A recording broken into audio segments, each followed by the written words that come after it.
जनसंख्या वृद्धि पर निबंध। रूपरेखा। पहला प्रस्तावना, दूसरा जनसंख्या वृद्धि का अर्थ, तीसरा जनसंख्या वृद्धि के कारण, चौथा जनसंख्या वृद्धि के दुष्प्रभाव, पांचवा है जनसंख्या वृद्धि रोकने के उपाय, छठवां है उपसंहार। प्यारे बच्चों, हाई स्कूल में ये अति इम्पोर्टेंट क्वेश्चन है, निबंध है।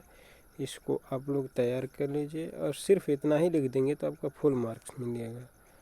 पहला है प्रस्तावना।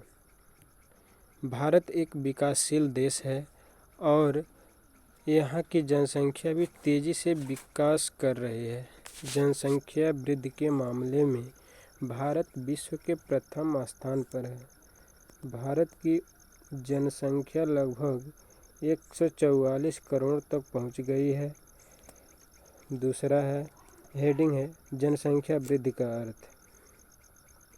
जनसंख्या वृद्धि का अर्थ है कि किसी विशेष समय अंतराल में, जैसे 10 वर्षों के भीतर, किसी देश या राज्य के निवासियों की संख्या में होने वाला परिवर्तन जनसंख्या वृद्धि का अर्थ है। तीसरा हेडिंग हमारा क्या था? यह है जनसंख्या वृद्धि का कारण। लोगों में इस बात की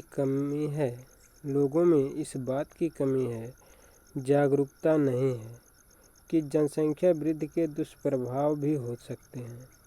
भारत की साक्षरता की दर 70% है। इस वजह से ही अशिक्षित नागरिकों को जनसंख्या वृद्धि का दुष्प्रभाव का अनुमान नहीं है। अगला हेडिंग हमारा है 4 नंबर, जनसंख्या वृद्धि के दुष्प्रभाव।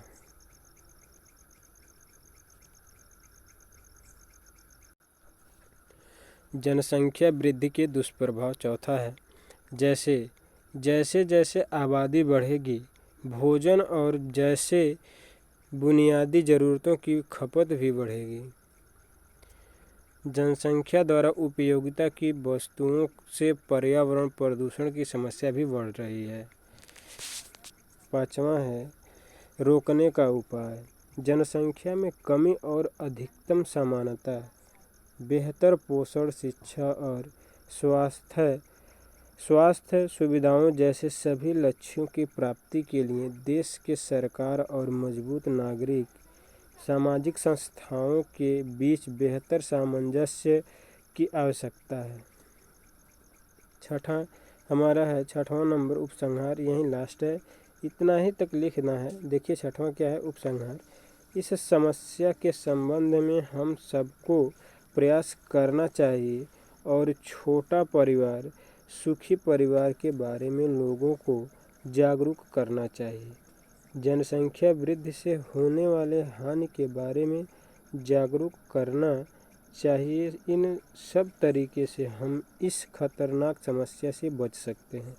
देखिए सबका निचोड़ ये उपसंहार में लिख दिया गया है और यहीं पर हमारा क्या है? उपसंहार होता है। सबका मतलब संक्षिप्त विवरण लिखना ही उपसंहार कहलाता है। तो ये है आपका जनसंख्या वृद्धि के कारण।